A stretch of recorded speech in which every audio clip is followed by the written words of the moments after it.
I'm Master Business Coach Dan Creed, and welcome to Straight Talk on Business. You know, people say the most amazing things when you listen. Really, it's incredible the things you'll hear if you just shut your pie hole and listen. It's my new hobby. I'm addicted to listening. I've rediscovered an ancient success secret. If you ask questions and then stop talking and just sit and listen, clients, prospects, and friends will really tell you how to deal with them. It's true. And if you're selling something, they'll tell you how to sell them as well. You just need to listen.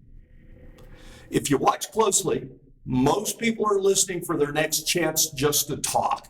So they're not really listening, are they? They're thinking about what they can say next, regardless of what's being said. Some people just love to hear their own voices. They love to hear themselves talk. So here's the key. Listening is such a lost art that if you practice it and perfect it, you may be the only one in your industry who knows how to do it. If you do, you'll always win, guaranteed. Remember, listening is an art form. It's a skill and it can be learned.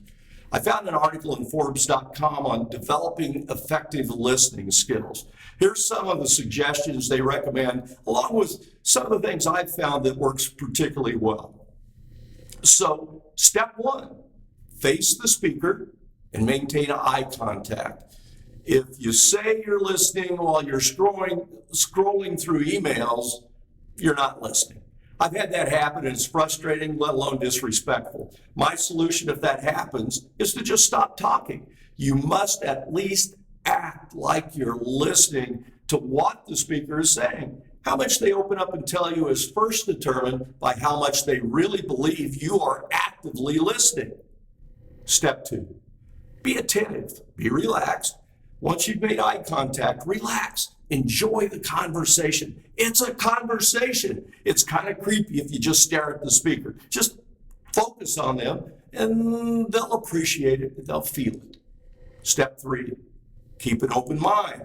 Listen without judgment. Don't mentally criticize the things the speaker might tell you. If what they say freaks you out a little bit, don't create mental judgments.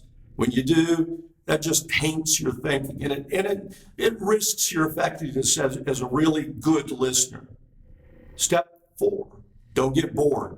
Concentrate. Even if the speaker begins to yammer on and on, you'll find yourself thinking about what you're doing this weekend. Just stop, refocus, and again, work at listening. You have to work at it. Step five, don't interrupt. Just because people get by with it on television talk shows, it doesn't mean that it's okay to interrupt in a normal conversation. People who interrupt drive me nuts.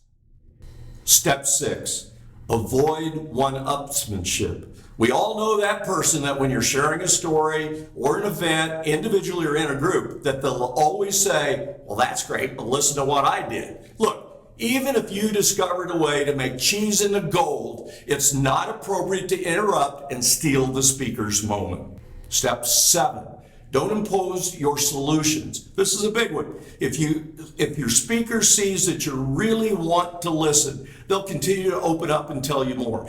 And they'll tell you more in the hopes that you're actually listening. But if they say something that you know you can help them with, the last thing you should do is seize the moment and pounce. When you jump on that one thought and you give them a sermon about how you can help, you've blown it. You've just blown it. You've stopped the progress and all the momentum that you've built up of the conversation. The speaker then simply gives up and just stops.